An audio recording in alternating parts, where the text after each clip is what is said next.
नमस्कार स्वामी भक्तांनो, श्री स्वामी समर्थ। ही गोष्ट आहे एका श्रीमंत वडिलांची आणि त्याच्या मुलाची। तो मुलगा एकदा पप्पांना म्हणतो, पप्पा जर मी कॉलेजमध्ये टॉप केलं तर तुम्ही मला एक महागडी कार घेऊन द्याल का? वडील हसले, म्हणले हा कन्फर्म, तू टॉप करून दाखव, मी तुला गाडी घेऊन देतो। मुलाने जीव तोडून मेहनत केली, कॉलेजमध्ये टॉप केलं आणि घरी परत आला, पण अंगणात तर काय त्याच्या कार नव्हती।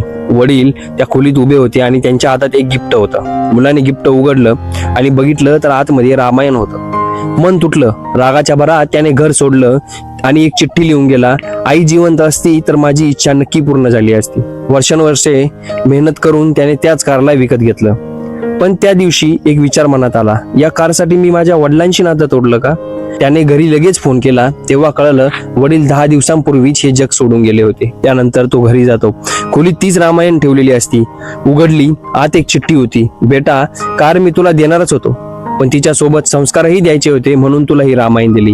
तेवढ्यात खाली एक लिफाफा पडला आणि त्यातच एक कारची चावी आणि पूर्ण पेमेंटचं एक बिल होतं।